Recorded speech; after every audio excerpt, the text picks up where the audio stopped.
honored guests, the President of the United States and Dr. Jill Biden, accompanied by Javier Gomez.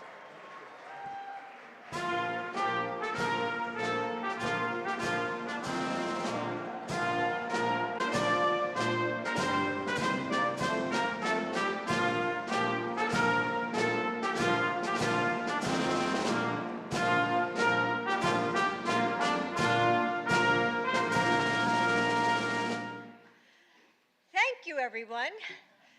Finally, we're all back at the White House together. And doesn't this feel great?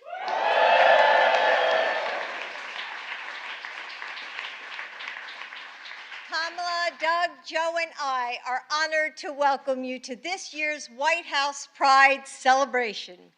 And truly, it's so wonderful to be with so many friends. You know, early in the campaign, Doug Chaston and I had the chance to come together for a Pride event. Do you remember that? I do. And it was, yes. In Las Vegas, I remember. So it was late on a warm October night in Las Vegas, and we were all candidates' spouses at the time, but there was an energy in the air that brought us all together, and we had the chance to get to know one another.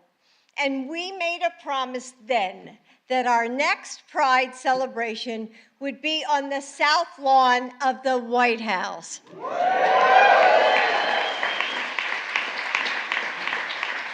And now here we are once again, but it was just a little too hot and humid out there to be on the lawn. So every year that we gather here in our nation's capital is a reminder of just how far we've come, that we have LGBTQ leaders at some of the highest levels of government.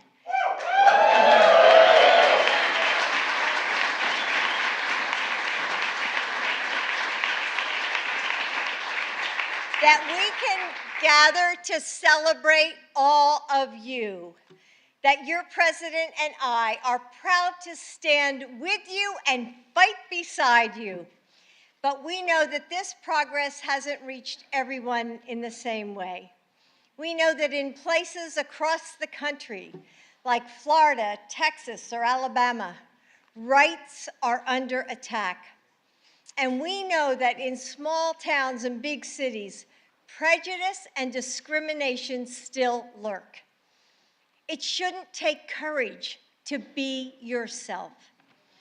It shouldn't take courage to go to school and walk down the halls as the person you know you are.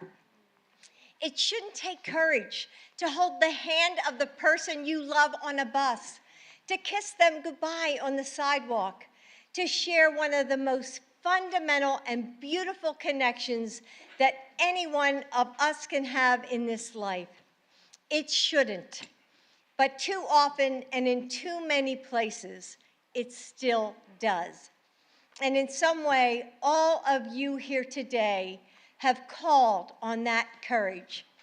And you've used your voice to say, we will not go back.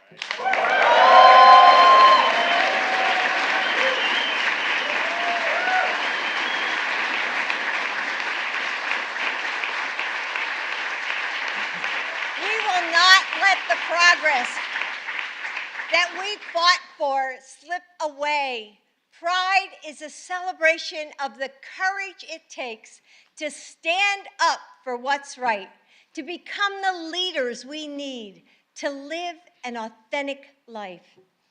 We recognize it as an act of bravery and beauty, of daring and defiance, and we look forward to a time when that courage is no longer needed, when all people in all places can feel the freedom and the joy that we feel here today. What Joe said 10 years ago was right. Love is love.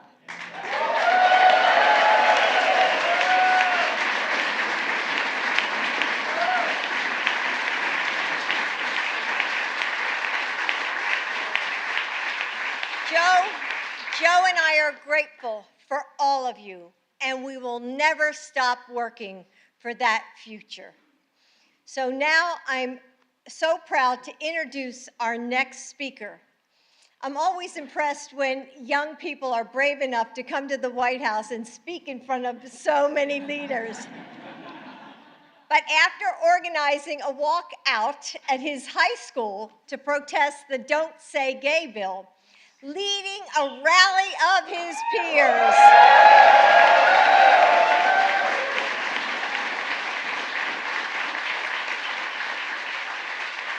and publicly sharing his own story, I'm pretty sure that speaking at today's celebration is nothing he can't handle.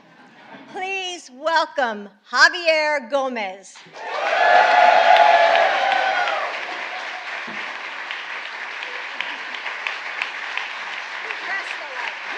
Yes, we press the light.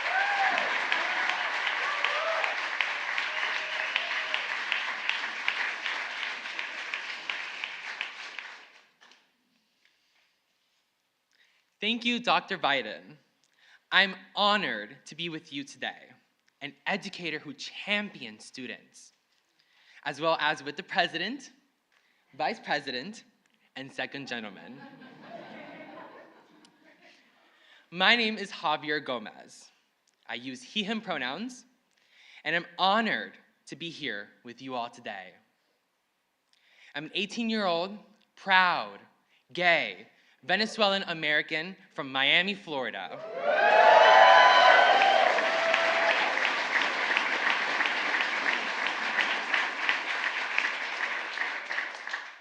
I graduated high school last week, and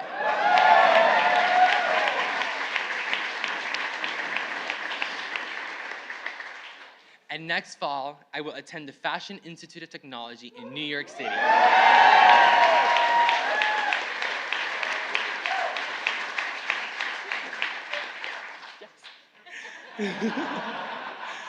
Oh my God, the Vice President told me it was a big deal. Oh my God.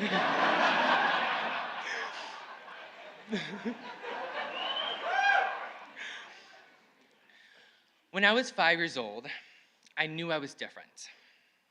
I knew I liked boys, but I didn't know the words for it.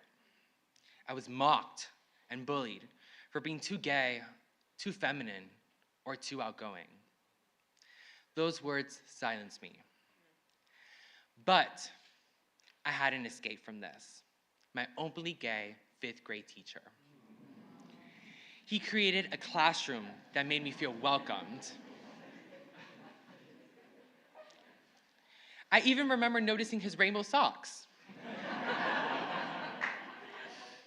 It was a small but big symbol that gave me hope. As I grew older, coming out was a rocky process. But my 5th grade teacher provided me the support I needed to understand my identity. I fear other students in Florida and across the country would not be able to get the same support because of hateful legislation like the Don't Say Gay bill. But my presence here is a testament that we are fighting back.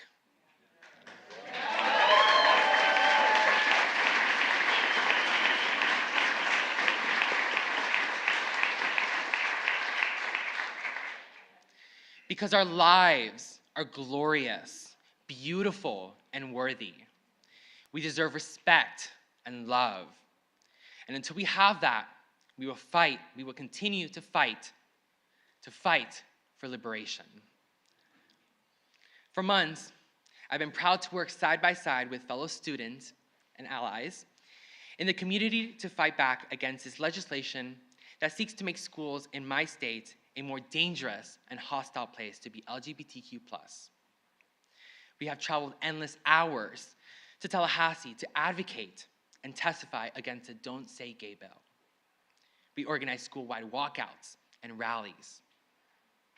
And we looked into the eyes of those pushing this cruel and dangerous legislation and said, it's okay to be gay. Yeah.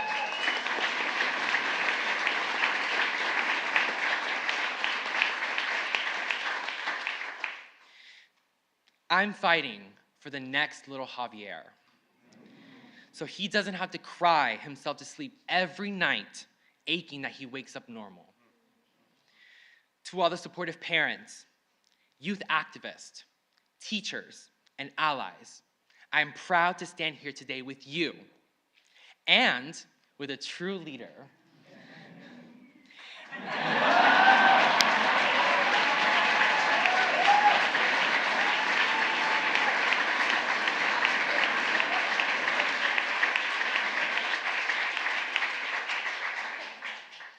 A leader who is not just speaking up for us, but standing up for us with action against these extreme attacks.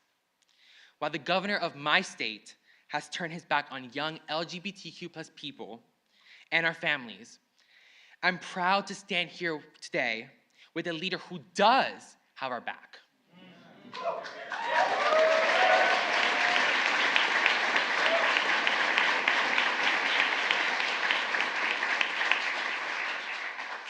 It is my greatest honor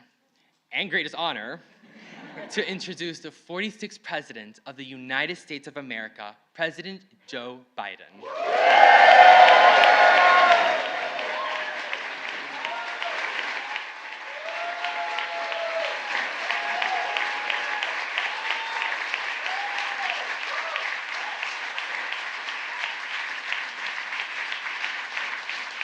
Thank you.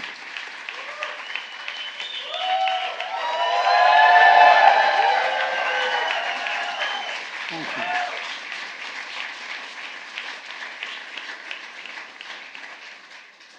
My name is Joe Biden. I'm Jill Biden's husband and Valerie Biden's brother.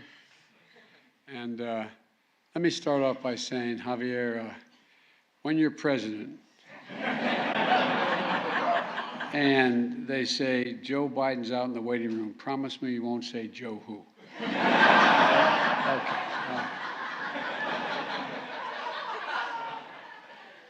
Thank you for that introduction, Javier, and for your incredible leadership and at such a young age down in Florida. You know, who knows, maybe, as I said, someday you'll be standing here. And Jill just mentioned, along with Kamala and Doug, it's great to see so many friends, and I mean that, friends here on Pride Month, here in the White House. Speaker Pelosi is here, God love her. Thank you, Madam.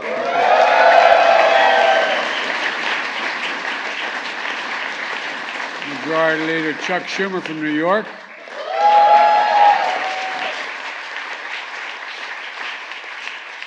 Senator Tammy Baldwin is here, too.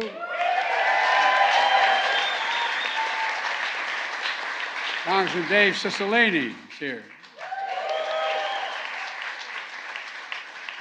And the senator who took my seat in the United States Senate, a guy named Chris Coons. Chris. And other members of the Equality Caucus. There are too many other people to mention by name. I shouldn't probably have started, but I want to say I acknowledge Judy and David Shepard, parents of Matthew Shepard.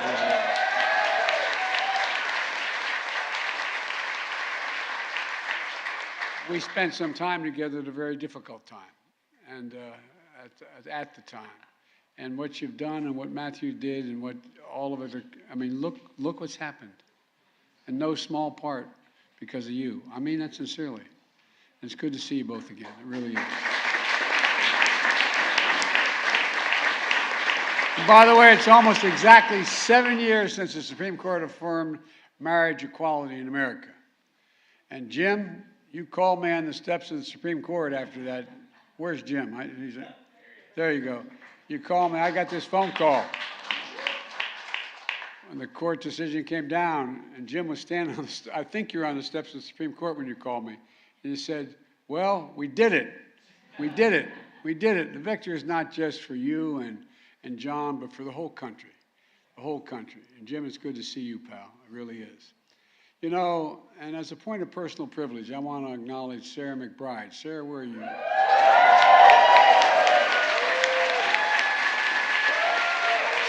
Sarah used to work for our deceased son, Beau, in the Attorney General's office in Delaware. She's the first transgender state senator in history.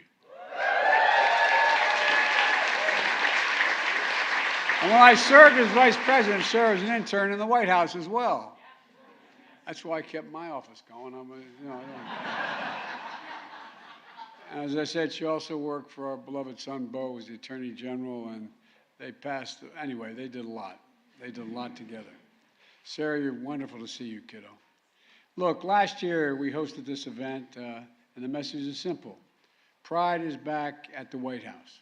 It really is. And from day one, this has been the most pro-equality administration in history, led by guys like Pete Buttigieg.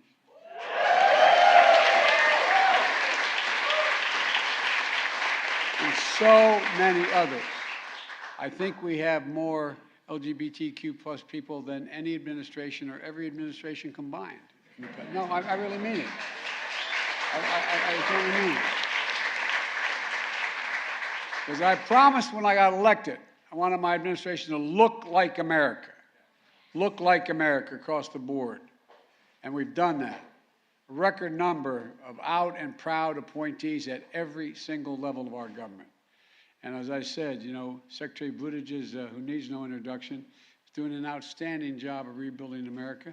And I mean that in a literal sense, and not just in terms of what he's doing in transportation, but he's helping rebuild pride in America. And you know,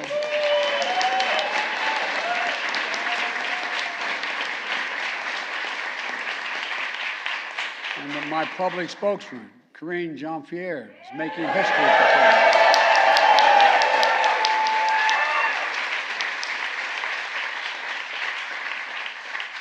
We're also joined by the Assistant Secretary of Health and Education and Human Services, Admiral Rachel Levin.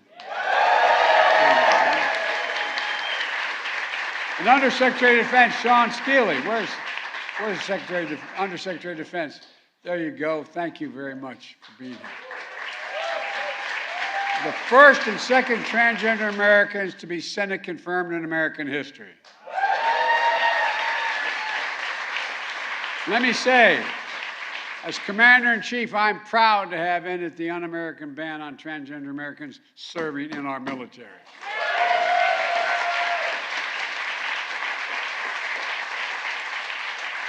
And just last week, the Department of Defense announced new policies allowing HIV-positive service members to finally be able to be deployed and commissioned. I'm also proud to have signed an executive order on my first day in office to combat discrimination against LGBTQI, plus Americans in housing, in healthcare, in education, in employment, financial services, and the criminal justice system. First thing I signed. And you know,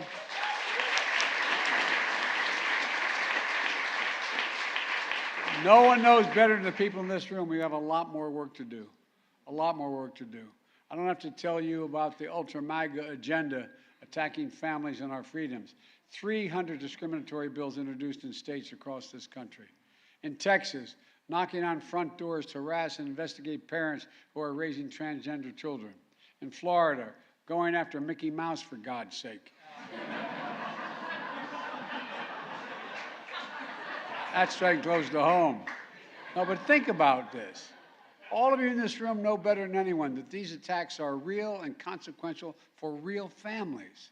For real families. Just look at what happened in Idaho last weekend. 31 white supremacists stopped just before they reached the Pride celebration, where they apparently planned to unleash violence on people gathering peacefully in a show of their pride. I'm grateful for the swift response of law enforcement, and they responded. They responded.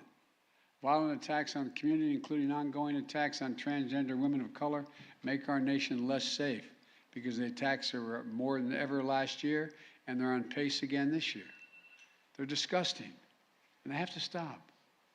Right now, there are young people sitting in their bedroom, doors closed, silent, scrolling through social media, staring at the ceiling, wondering if they'll ever be loved, ever marry, ever have a family and be accepted by their own family sometimes. Our son started an organization before he died to make sure that people understood what it meant going all around the country, letting people know, trying to train families, the mothers and fathers, brothers and sisters of LGBTQ plus people, that they have to reach out, embrace, and love their blood.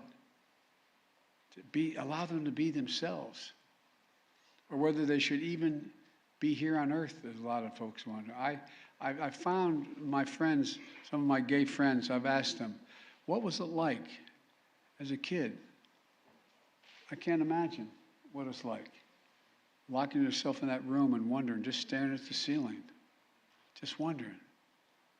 And I would note parenthetically that we owe an awful lot to those early folks who had the courage to stand up.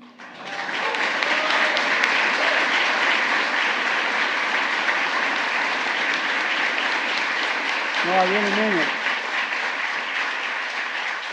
The message then was not only could you be physically beaten, but you'd lose your job. You couldn't, we owe so many people. And my message to all the young people, just be you.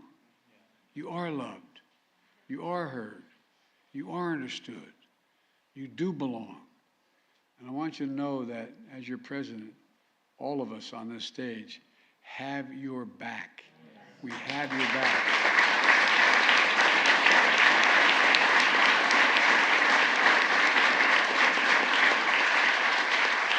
We see you for who you are, made in the image of God and deserving dignity, respect, and support. Today, I'm about to sign an executive order that directs key federal agencies to protect our communities from those hateful attacks and advance equality for families. My order will use the full force of the federal government to prevent inhumane practices of conversion therapy. This is the first time. The federal government is leading a coordinated response against this dangerous, discredited practice. The executive order will also support mental health for children by addressing bullying and suicide and making our schools safer. Addressing the nation's mental health crisis is a key pillar of the unity agenda I announced in the State of the Union address. My executive order also will take on discrimination that children and parents face in foster care. I'm also going to support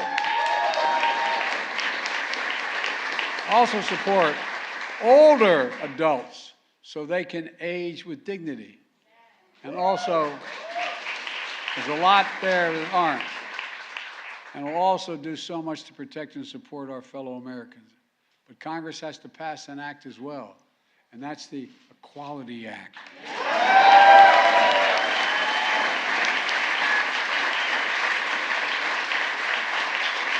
Which will enshrine the long overdue civil rights that protects all Americans, every American. Let me close with this. We're in a battle for the very soul of this nation, and that's not hyperbole. We're in a battle for the soul of the nation. When I look around this room here and all you here today, it's a battle I know we will win. We will win.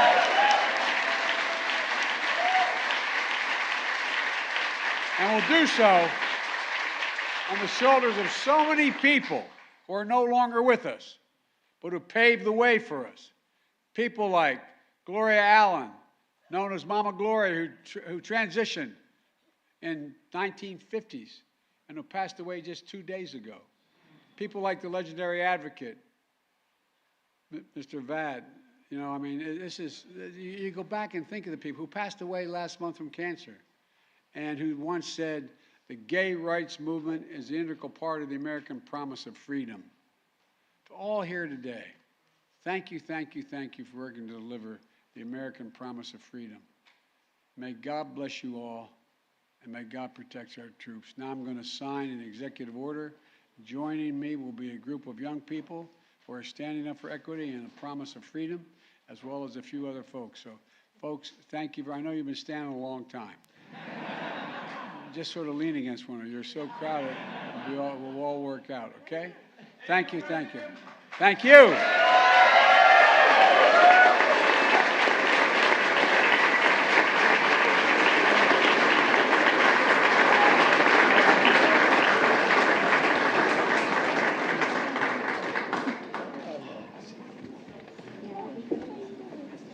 Advancing equality, for liberation, for lesbian, gay, bisexual, transgender, queer, and intersex individuals.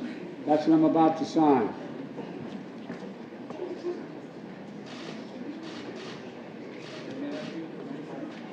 And we usually give a pen to everyone who's part of this, but I only have one with me today, and Mr. President, it's yours.